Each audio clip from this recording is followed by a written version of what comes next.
This is the story of a young man named Ion, a quiet soul, a dreamer, someone who believed that if he worked hard enough, life would eventually open its doors. But life had other plans.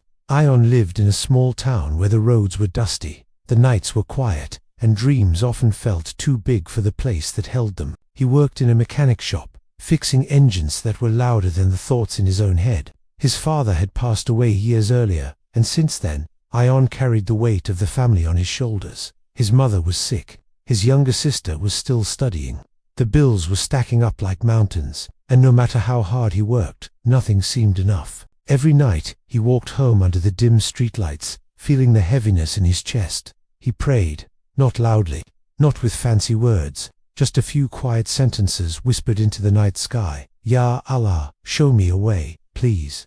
But days passed, weeks passed, and still, nothing changed. One evening, when the sky was painted in shades of orange and gold, Ion returned home to find his mother sitting silently on the edge of her bed. Her face looked pale, her hands trembled. She quietly said the words he feared most. Ion, the doctor said, I need immediate treatment. We don't have much time. Something inside him broke. He sat beside her, holding her cold hand, trying to be strong. But tears escaped him, not loud sobs, just quiet tears of a son who felt powerless.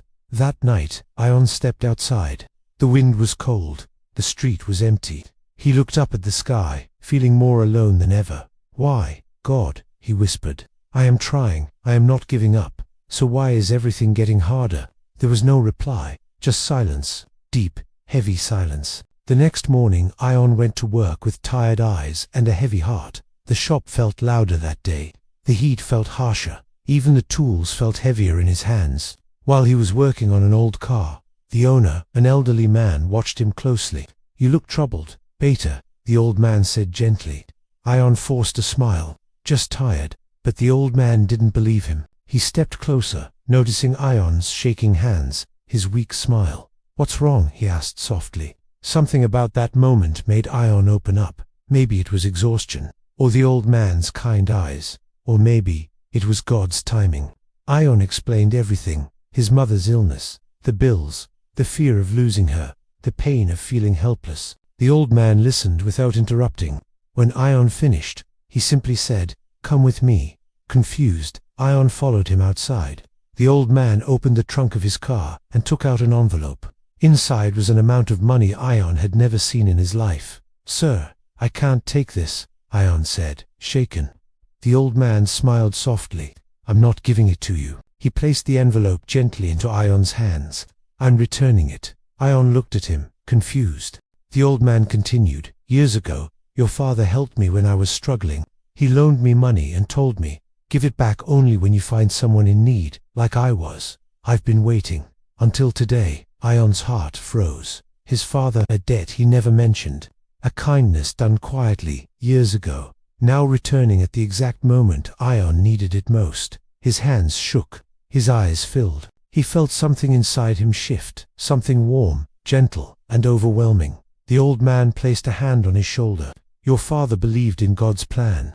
Maybe, today is part of that plan. Everything in Ion's world went still. This wasn't coincidence. This wasn't luck. This was timing, perfect, impossible timing. The kind that can't be explained except by saying, God remembers, even when we forget.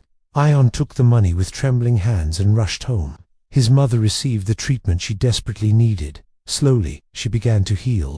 Her smile returned. Her voice grew stronger. Days turned into weeks. And little by little, light returned to their home. One evening, after his mother had recovered enough to walk around, Ion sat alone on the rooftop. The sky was dark. The stars looked like tiny lamps spread across the heavens. He closed his eyes and whispered, Thank you. Not because everything became easy, not because life suddenly became perfect, but because, in the darkest moment of his life, God had shown him something powerful. His plan is never late. His mercy is never random. His miracles may be quiet, but they are real. And from that day forward, whenever life became heavy again, Ion remembered the old man's words and his father's hidden kindness that returned as a miracle. Sometimes what we give to the world comes back to us when we least expect it. Sometimes the doors that look closed are actually preparing to open. Sometimes God is silent, only because he is arranging something greater. Ion learned that miracles aren't always loud. Sometimes they arrive wrapped in kindness. Sometimes they come through people, and sometimes they show up exactly when hope is about to break. Every struggle carries a purpose. Every delay hides a blessing. When life feels impossible, remember, God's plan may be invisible, but it is never absent. Trust the timing. Trust the journey. What part of this story touched your heart the most? Tell me in the comments.